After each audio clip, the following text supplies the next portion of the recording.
Compatibility இருக்கும். அதாவது உடனே புரிஞ்சுப்பாங்க, இல்லை ரொம்ப நேரம் வந்து டயர்டாகாமல் இருப்பாங்க, இல்லை வந்து நிறைய டேக்ஸை வந்து ட்ரை பண்ணுவாங்க. ஆனால் நரேன் வந்து எப்படின்னு கேட்டிங்கன்னா வந்து நரேனுக்கும் எனக்குள்ள ஒரு கம்பேட்டபிலிட்டி அப்படின்னா என் மேலே அவனுக்குள்ள ஒரு பிலீஃப். ஆக்சுவலி நான் வந்து ஒரு மாடியிலேருந்து குதிரை நான் கூட குதிச்சிருவான். ஆக்சுவலாக கீழே வந்து மேட்லாம் இருக்கான்னு கூட யோசிக்க மாட்டான். ஸோ அந்தளவு வந்து எனக்கு வந்து ரொம்ப கம்பேட்டபிலிட்டியான ஒரு நடிகன். இந்த படத்தில் அவனோட இன்னொரு பரிமாணம் நான் வந்து வெளியே கொண்டு வந்திருக்கேன். எனக்கு நான் படத்தை நான் கட் பண்ணி எடிட்டிங்லாம் முடிச்சுட்டு பார்க்கும்போது எனக்கே பயம் வந்துருச்சு. ஏன்னா என்னடா ஒரு ஹீரோவை நான் வந்து ஒரு வில்லன் ஆக்கிட்டேனேன்னு சொல்லிட்டு.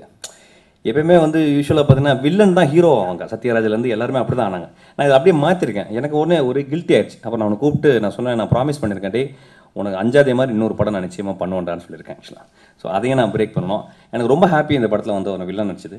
எல்லாரும் ரசிக்க போகிறீங்க அவனுடைய ஆக்டிங்கை. ரொம்ப நல்லா வந்திருக்கு. அதுக்கப்புறம் திரும்பி இந்த படத்தை பற்றி நான் வந்து ஜீவா பற்றி சொல்லணும்னா, ஜீவா நான் பழகுறதுக்கு முந்தி எனக்கும் ஜீவாவுக்கும் எந்த ஒரு பழக்கமும் கிடையாது. நான் ஜீவா படங்கள்லாம் நான் பார்த்ததே கிடையாது. ஒரே ஒரு படம் தான் வந்து ராஜேஷ் படம், ஒரு படம் வந்து ஒரு ப்ரிவியூவில் பார்த்தேன். எனக்கும் ஜீவாவுக்கும் எந்த பழக்கமே கிடையாது.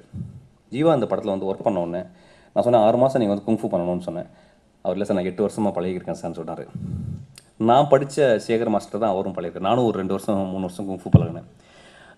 நான் வந்து ஸ்பாட்டுக்கு வந்தாமல் இருக்கேன். இதை விட ஒரு டிசிப்ளினான ஒரு ஆக்டரை வந்து நான் பார்த்ததே இல்லை. இந்த படம் ஏன் வந்து ஒரு வெற்றி படம் ஆகணும்னா, ஒரு நடிகர் காலையில் எத்தனை மணிக்கு சொன்னாரோ அத்தனை மணிக்கு வந்து ரொம்ப முக்கியமாக நான் அதை பதிவு பண்ண விரும்புகிறேன். காலைல 9 மணிக்கு நான் வந்து 9 மணிக்கு நான் 8:15 வந்து அந்த பையன் வந்து அங்கே வந்து உட்காந்துருப்பான். ஆக்சுவலாக அவ்வளோ சின்சியராக என் கூட இருந்துட்டு நாங்கள் வந்து பேசாத அண்டர் த சன் நாங்கள் எல்லாமே பேசினோம். பாப்லோ நெருடாவுடைய கவிதைகள்லாம் நாங்கள் படித்து பேசிக்கணும். ரொம்ப அருமையான ஒரு தம்பி எனக்கு கிடச்சிருக்கான். அவ்வளோ அன்பாக என்னை ரொம்ப நேசிக்கக்கூடிய, அதாவது நரேனுக்கு அப்புறம் என்னை முழுக்க முழுக்க புரிஞ்சுக்கிட்ட ஒரு குழந்தை வந்து ஜீவாவாக தான் இருக்கும். ஆக்சுவலாக வந்து நான் சௌத்ரி சார் சொல்லும்போது நான் தான் சொன்னேன், சார் உங்கள் குழந்தை சார், எனக்கு ஒரு தம்பியை நீங்கள் பெற்று கொடுத்துருங்க சார் சொன்னேன். ஆக்சுவலாக அவ்வளோ சின்சியரான ஒரு பையன். நீங்கள் நம்ப மாட்டேங்க, நான் தைரியமாக சொல்லுவேன், இன்னும் ஒரு 3 வருடங்களில் அந்த முதல் 3ல் அந்த பையனை இருப்பான்னு நினைக்கிறேன். அதில் வந்து கொஞ்சம் கூட டவுட்டு கிடையாது. இந்த படம் அந்த பையனை அந்த அளவுக்கு கொண்டு செல்லும். அப்புறம் வந்து பூஜா ஹெக்டே வந்து ரொம்ப சின்சியரான ஒரு ஆக்ட்ரஸ்ஸு. நான் வந்து இந்த படத்துக்கு வந்து ரொம்ப ஒரு அழகான ஒரு சின்ன ஒரு வெகுளித்தனமான ஒரு ஆம்பளத்தனமான ஒரு கோவம் வர ஒரு பொண்ணு வேணும்னு சொல்லி எதிர்பார்த்தேன். ஸோ அதுக்கு போய் பார்த்தா அவங்க மிஸ் ஏதோ சம்திங்கில் வெரி இம்பார்ட்டன்ட் திங்கில் she is runners up. Actually எனக்கு ரொம்ப ஹாப்பி. ரொம்ப எந்த ஒரு ஆட்டிடியூடுமே இல்லாத ஒரு பெண்ணு, ஒரு நடிகைன்ற ஒரு எந்த ஒரு ஆட்டிடியூடும் இல்லாமல் டவுன் டு எர்த். ஆக்சுவலாக இங்கே வந்து நில்றி அப்படின்னா வந்து நிற்கிற ஒரு பொண்ணு. ஆக்சுவலாக வந்து குழந்தை மாதிரி ஒரு பெண் இந்த படத்தில். I think she is going to rock in this movie. அப்புறம் வந்து என்னுடைய assistant director, okay coming back, assistant director தான் முதல்ல வரான். என்னுடைய டெக்னீஷியன்ஸ், கேமராமேன் சத்யா இந்த படத்துக்காக கடுமையாக உழைச்சிருக்கான். ரொம்ப அதாவது 92 நாட்களும் நாங்கள் கிட்டத்தட்ட 90 நாட்கள் நைட்டு தான் ஷூட் பண்ணியிருக்கோம். ஸோ அவன் லைட் பண்ண விதம், ஒவ்வொரு வீட்டுக்கு நாங்கள் போய் கெஞ்சி அந்த லைட் மேன்லாம் போயிட்டு இன்னொரு வீட்டில் வேணால் ஒரு மாடியை ஒரு 10 மாடியை லைட் பண்ணுறது ஈஸி கிடையாது. ஒரு ரோட்டை வந்து நம்ம லைட் பண்ணிடலாம் ஈஸியாக. அந்த 10 மாடிக்குனா 20-30 வீட்டில் போய் நாங்கள் போய் லைட் வைக்கிறதுக்கு வந்து பர்மிஷன் கேட்கணும். அதுக்கெல்லாம் வந்து ரொம்ப கஷ்டப்படும். ஒரு ஷாட் எடுக்கிறதுக்கு எங்களுக்கு வந்து 12 மணிக்கு தான் அங்கே ஃபஸ்ட்டு ஷூட்டிங் ஆரம்பிப்போம். ஆக்சுவலாக ஸோ ரொம்ப கஷ்டப்பட்டு இந்த படத்துக்கு உழைச்சிருக்கான். அதுக்கப்புறம் என்னுடைய கண்டுபிடிப்பு யுத்தம் செயல் வந்து எப்படி வந்து பண்ணணும் அதோட மிகச்சிறப்பாக இந்த படத்தில் 3 பாடல் கொடுத்துருக்கான். ரொம்ப எக்ஸ்ட்ரானரியான பாடல்கள். அந்த பாடல்கள் எல்லாருமே முணுமுணுக்க போகிறீங்க. அப்புறம் ரொம்ப பேக்ரவுண்ட் மியூசிக் வந்து ரொம்ப வித்தியாசமாக பண்ண ட்ரை பண்ணியிருக்கான்.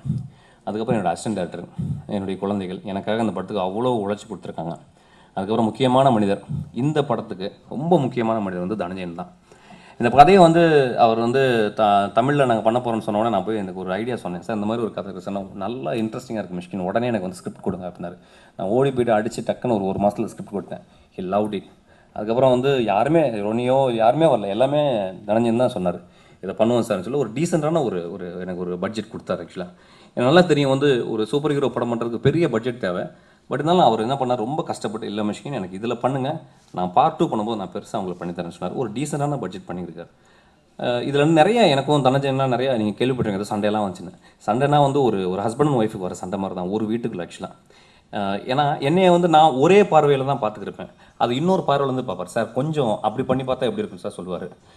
தனஞ்சயன் வந்து சினிமா தெரிஞ்சவர். ஆக்சுவலாக நான் 5 படம் நான் ஒர்க் பண்ணியிருக்கேன். தனஞ்சயன் வந்து ஒரு சின்சியரான சினிமாவை எப்பொழுதும் கற்றுக்கணும்னு ஆசைப்படுறவர். ஆக்சுவலாக ஸோ அதுக்காக தான் இவ்வளோ பிரச்சனைகளும் அவருக்கு நிறைய ஆகுது. ஆக்சுவலாக சினிமாவை நிறைய கற்றுக்கணும்னு ஆசைப்படுறவர். வெகு சீக்கிரத்தில் டேரக்ட் பண்ணாலும் பண்ணிடுவார்னு நினைக்கிறேன். அதுதான் பண்ணக்கூடாது அவர், அதுதான் நான் கேட்டுக்கிறேன் அவர்கிட்ட. ஸோ ஒரு வெரி சின்சியர் ஃப்ரெண்ட் எனக்கு. இந்த படத்தில் வந்து என் கூடவே இருந்தார், என் கையவே பிடிச்சிக்கிட்டாரு. நிறைய விஷயங்கள் வந்து நாங்கள் பகிர்ந்துக்கிட்டோம், எதிர்த்துக்கிட்டோம். ஆனால் கடைசியாக வந்து இந்த படம் இவ்வளோ நிலமை வர்றதுக்கு வந்து தனஞ்சயன் சார் மட்டும்தான்.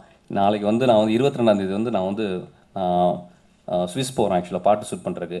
நான் அவ்வளோ பிரச்சனையில் வந்து முந்தானத்து வந்து என் ஆஃபீஸில் வந்து சார் உங்களுக்காக நான் பேசியிருக்கேன் சார், உங்களுக்கு நான் அந்த செக்கு நான் கொடுக்குறேன் சார்னு என்னுடைய ஆஃபீஸில் வந்து ஒரு ப்ரொடியூசராக வந்து செக்கு கொடுத்துட்டு போனார். நான் மறக்கவே மாட்டேன். இந்த படம் வெற்றி அடிச்சுன்னா அதுக்கு 50% காரணம் வந்து நிச்சயமாக தனஞ்சயனாக தான் இருக்கணும்.